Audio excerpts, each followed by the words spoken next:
Have you ever questioned whether you are simply being lazy or unhappy because you spend your entire day doing nothing? You feel so fatigued that it's tough for you to get out of bed. We made this video to remind you that being depressed does not make you lazy or bad, so let's get into the 6 signs that you're too depressed to do anything. Number 1, you can't snap yourself out of it. You really need to snap out of it. Although depression and laziness may appear similar on the surface, they are far from the same. Telling someone to just snap out of it sounds incredibly invalidating and suggests that someone is actually choosing to experience depression, as your best friend once said to you when she visited you during one of your low points. You replied to her in the hopes that you would understand how desperately you want to love watching your favorite movies again. Nobody chooses to undergo crippling levels of despair. If given the chance to cease, they would choose to do so. Therefore, depression is never a choice. Number 2, you can't cheer yourself up. Similar to point number 1, have you ever felt disheartened or downcast but you can't pinpoint exactly why you feel that way, or that nothing you do seems to lift up those heavy feelings in your chest? Depression is a serious mental illness that requires professional treatment and, in some cases, medication.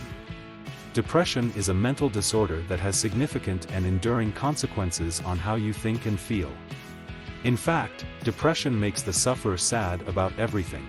It does not necessarily need a trigger, such as a traumatic experience, a loss, or a change in circumstances, for a person to feel depressed. Number 3. A person may appear to have an amazing life and even acknowledge that they do, but on the inside they are miserable. You've lost interest in everything. Do you feel that everything in your life is just less interesting, less important, less lovable, and less worthwhile? Have you noticed that it's hard for you to be motivated or feel excitement? Depression can taint every aspect of your life, making it less exciting and satisfying. This loss of interest is known as anhedonia, which means to reduce desire and lack of interest. Some people don't enjoy being with other people, while others could feel lonely and desire to separate themselves. The 4th. When a person is grieving, it may take time for them to get over it, but a person with clinical depression is more likely to withdraw from daily activities and stop communicating with their loved ones. You can't function like you used to. Does it ever feel so difficult to just get yourself out of bed? You should shower, but you wonder what's the point. You go to work, but you can't concentrate on the task at hand. The mountain in front of them seems higher, and it is challenging for them to navigate the obstacles and problems. Number 5, your laziness isn't caused by anything. Do you find that this feeling of being too lethargic and unmotivated to do anything is becoming a regular part of your life? Do you prefer to stay in bed rather than do the laundry? Did you know that depression and perceived laziness are frequently not caused by a single thing in particular? A depressed person may appear lazy due to apathy and impassivity. They won't care to complete a task and occasionally will have learned helplessness. The 6th, your idleness is not a decision. I know what I need to do to reach my goals, but no matter how often I think about it and remind myself of it, I never take action, so I guess I'm lazy.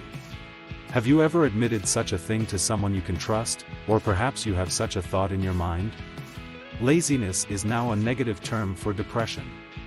Often serves as a character judgment, and offers little to explain why someone would not put out the effort necessary to achieve their goals or fulfill their obligations.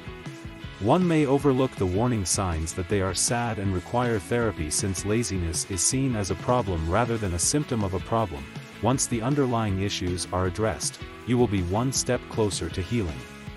A complicated multisystemic illness called depression may coexist with other psychiatric issues, including anxiety disorders or phobias.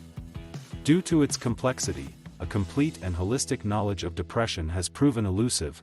Nonetheless, there is always hope, because depression is very treatable, even in the most severe cases. Because depression is typically cyclical, early treatment may prevent recurrent bouts. The fact is that nobody should be reluctant to seek professional assistance. If you found this video helpful, please hit the like button and share it with those who need to hear it. Don't forget to subscribe to the meat of it. And hit the notification bell for more new videos.